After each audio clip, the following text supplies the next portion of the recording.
CP Radhakrishnan उपराष्ट्रपति बनने के बाद पहली बार राज्यसभा पहुंचे और कार्रवाई का संचालन किया। इस दौरान सभी सदस्यों ने उनका स्वागत किया। विपक्ष के नेता मल्लिकार्जुन खड़गे ने राधाकृष्णन से निष्पक्ष होने की उम्मीद जताई, साथ ही उन्हें सरकार को लेकर सचेत भी किया। खड़गे ने कहा कि आप अपने आसन से उस तरफ ज्यादा न देखिए, कि आप अपने आसन से उस तरफ ज्यादा न देखिए, लेकिन इसमें आप इधर नहीं देखेंगे तो ये भी खतरा है। भैया आप उधर अगर इधर नहीं देखेंगे तो वो भी खतरा है। तो इसलिए दोनों तरफ आप संतुलन बना रखेंगे। खड़गे ने पूर्व उपराष्ट्रपति जगदीप धनखड़ के अचानक इस्तीफे का भी जिक्र किया, जिस पर सत्ता पक्ष ने ही हंगामा मचाना शुरू कर दिया। धनखड़ का नाम विपक्ष को इतना चुभा कि बीजेपी अध्यक्ष जेपी नड्डा और किरण रिजिजू के साथ सत्ता पक्ष के कई सांसद खड़गे को बोलने से रोकते हुए दिखाई दिए।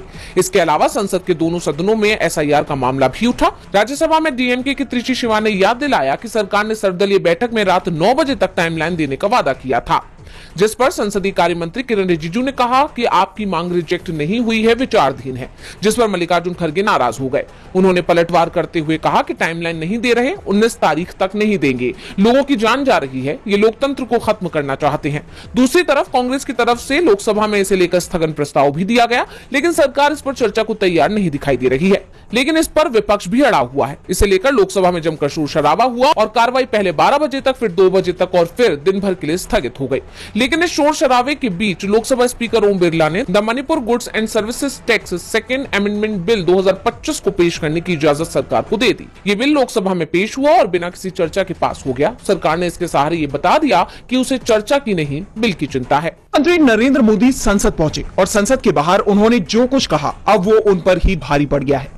विपक्षी पार्टियों ने कहा कि पीएम मोदी चाहते हैं कि उन्हीं मुद्दों को उठाया जाए जिससे सत्ता पक्ष पसंद करती है। दरअसल पीएम मोदी ने कहा था कि सदन में ड्रामा नहीं, डिलीवरी होनी चाहिए। पीएम मोदी के इस बयान पर अलग अलग पार्टियों के नेताओं ने कड़ी प्रतिक्रिया व्यक्त की है। कांग्रेस सांसद प्रियंका गांधी वाड्रा ने कहा कि सदन में मुद्दों को उठाना और उन पर चर्चा करना नाटक नहीं, बल्कि लोकतांत्रिक कार्यप्रणाली का मुख्य हिस्सा है। कुछ जरूरी मुद्दे हैं, चुनाव की स्थिति और प्रदूषण बड़े मुद्दे हैं, आइए इन पर चर्चा करें। संसद किस लिए है, आइए इन पर चर्चा करें। ये नाटक नहीं है। मुद्दों पर बोलना, मुद्दे उठाना नाटक नहीं है। नाटक का मतलब है चर्चा की इजाजत ना देना। नाटक का मतलब है जनता के लिए महत्वपूर्ण मुद्दों पर लोकतांत्रिक चर्चा ना होना। वहीं समाजवादी पार्टी के सांसद अखिलेश यादव का भी बयान आया। उन्होंने बीएलओ की जान जाने के मुद्दे को उठाते हुए कहा कि क्या बीएलओ की जान जाना भी ड्रामा है। यही नहीं, विपक्ष के खिलाफ प्रधानमंत्री मोदी की ड्रामा टिप्पणी पर तृणमूल सांसद अभिषेक बनर्जी का भी बयान सामने आया है। उन्होंने कहा कि विपक्ष जो मांग कर रहा है वो एसआईआर पर बहस है। क्या ये नाटक है? अगर लोगों की आवाज उठाना नाटक है तो लोग अगले चुनाव में उन्हें जवाब देंगे। टीएमसी सांसद ने केंद्र सरकार से तीखे सवाल भी किए। उन्होंने पूछा कि लोग 10 साल पहले नोटबंदी के दौरान कतारों में खड़े थे, काले धन का प्रवाह बढ़ गया है, जवाबदेही कहां है? विस्फोट हो रहे हैं और आतंकवादी हमारे देश में प्रवेश कर रहे हैं, जवाबदेही कहां है? हम चर्चा चाहते हैं तो प्रधानमंत्री कह रहे हैं कि ये नाटक है। यानी साफ है कि पीएम मोदी ने विपक्ष को घेरने की कोशिश की थी, लेकिन इंडिया गठबंधन ने तो बीजेपी की ही बोलती बंद कर दी। चुनाव आयोग ने सुप्रीम कोर्ट में एसआईआर पर हलफनामा दायर कर दिया है और विपक्ष के सभी आरोपों को खारिज करते हुए उन्हें महज राजनीतिक साजिश करार दिया है। दरअसल जिन 12 राज्यों में दूसरे चरण के तहत चुनाव आयोग एसआईआर करा रहा है, उनमें से कई राज्यों ने इस प्रक्रिया को चुनौती दी है। तमिलनाडु, केरल, पुदुचेरी, पश्चिम बंगाल की याचिकाओं पर सुनवाई करते हुए कोर्ट ने आयोग से जवाब मांगा था, जिस पर अपने हलफनामे में आयोग ने कहा, पश्चिम बंगाल में मतदाता सूचियों के विशेष गहन पुनरीक्षण के कारण बड़े पैमाने पर मतदाताओं के वोटर डिलीशन के दावे बहुत बढ़ा चढ़ाकर पेश किए गए हैं। ये तथ्यों पर आधारित नहीं है, बल्कि मीडिया में एक नैरेटिव के तौर पर फैलाया जा रहा है। विपक्ष के नेता अपने राजनीतिक हितों को साधने के लिए ऐसा कर रहे हैं। साफ सुथरी और सटीक मतदाता सूची तैयार करना संवैधानिक दायित्व है। भले ही आयोग ने एसआईआर पर उठते सवालों को नैरेटिव बताया हो, लेकिन इससे उस पर उठते सवालों की कड़ी खत्म होती नहीं दिखाई दे रही, बल्कि अब तो विपक्ष के साथ ही बीएलओस ने भी उनके खिलाफ मोर्चा खोल दिया है। कोलकाता में बीएलओ सड़क पर उतर आए। उन्होंने चुनाव आयोग के मुख्य कार्यकारी अधिकारी यानी सीईओ के दफ्तर के सामने जमकर विरोध प्रदर्शन किया। पुलिस ने हालात को नियंत्रित करने के लिए बैरिकेड लगाए, लेकिन प्रदर्शनकारी बैरिकेड पर चढ़कर भी विरोध प्रदर्शन करते रहे। उनकी मांग है कि एसआईआर की समय सीमा बढ़ाई जाए। वैसे तो आयोग ने पहले ही डेडलाइन को 1 हफ्ते आगे बढ़ा दिया है, लेकिन प्रदर्शन पर उतरे बीएलओ का कहना है कि एसआईआर प्रक्रिया की समय सीमा कम से कम 2 महीने बढ़ाई जाए। इस प्रक्रिया के चलते हमें अमानवीय तनाव झेलना पड़ रहा है। 2 साल का काम इस तरह 2 महीने में खत्म करना मुमकिन नहीं है। वहीं जिन लोगों की जान चली गई है उनके परिवारों का क्या होगा, उन्हें मुआवजा मिलना चाहिए। बीएलओज ने एसआईआर के चलते जान गंवाने वाले अपने साथियों के लिए मुआवजे की भी मांग कर दी है। यानी चुनाव आयोग के लिए मुश्किलें खत्म होने का नाम ही नहीं ले रही। को लेकर देश की सियासत गर्मा गई है। आए दिन दिल्ली धुंध की चादर में लिपटी दिखती है। AQI यानी वायु गुणवत्ता का इंडेक्स लगातार बहुत खराब की श्रेणी में पाया जा रहा है। कभी 350 होता है तो कभी 400 पार। अस्पतालों में मरीजों की संख्या बढ़ रही है। किसी को सांस लेने की दिक्कत तो प्रदूषण ने किसी के फेफड़ों में इन्फेक्शन कर दिया। यानी लोग बेहाल हैं। लेकिन पीएम मोदी आज जब संसद पहुंचे तो उन्होंने मौसम का मजा लेने की सलाह दे डाली। विपक्ष तो पीएम के इस बयान पर नाराज दिखाई ही दे रहा था कि अब सुप्रीम कोर्ट ने भी दिल्ली के प्रदूषण पर तीखी टिप्पणी कर दी है।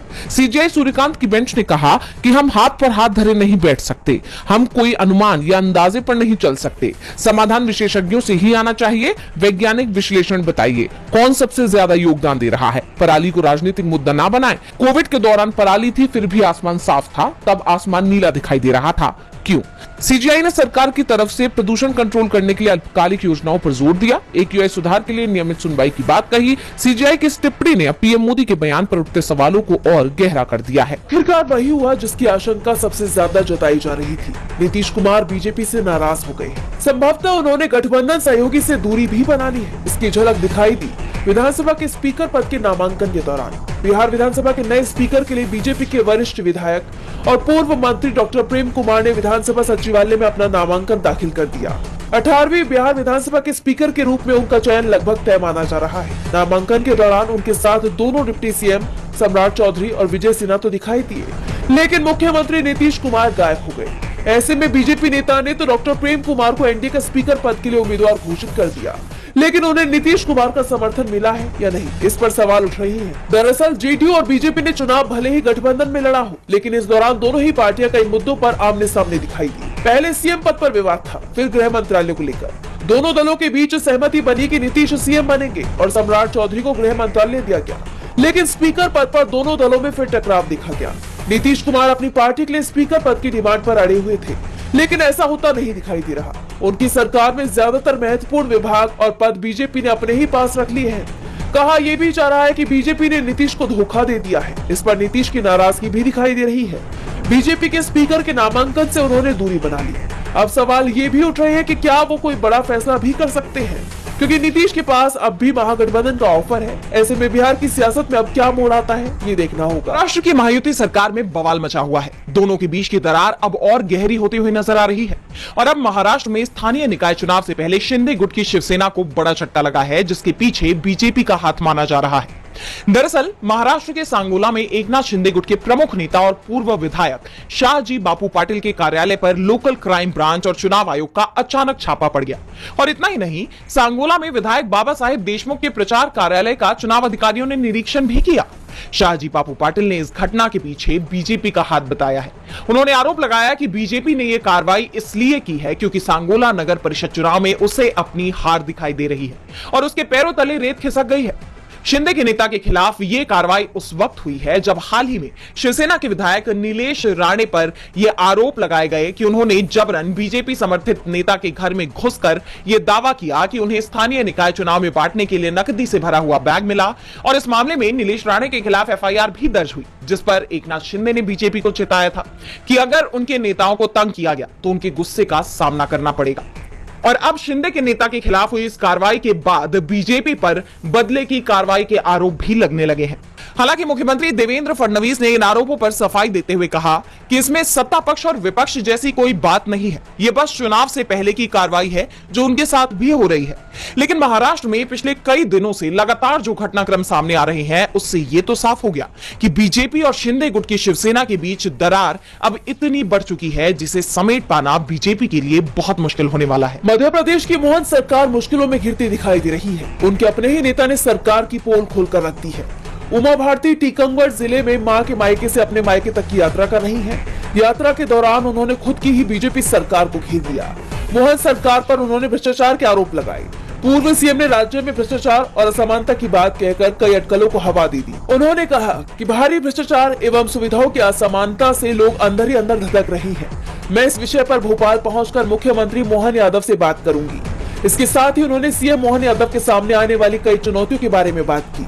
और कहा कि सरकार के सामने कई चुनौतियां हैं, जैसे मध्य प्रदेश का आधुनिकीकरण, मध्य प्रदेश में हुए निवेशों का धरातल पर आना, उनसे रोजगारों का सृजन होना, शराब नीति का ठीक से निरीक्षण करते रहना, सरकारी शिक्षा, सरकारी स्वास्थ्य की व्यवस्था में सुधार, भ्रष्टाचार मुक्त शासन और प्रशासन एवं पुलिस व्यवस्था। अब उनके इस बयान के कई मायने निकाले जा रहे हैं। कहा जा रहा है कि उन्होंने अपनी ही सरकार पर गंभीर आरोप लगाकर उन्हें कटघरे में खड़ा कर दिया है। हालांकि उन्होंने बाद में ये भी कहा कि सीएम इन चुनौतियों से निपटने में सक्षम है, लेकिन उमा भारती के बयान से मोहन यादव सरकार की परेशानी बढ़नी तय मानी जा रही है।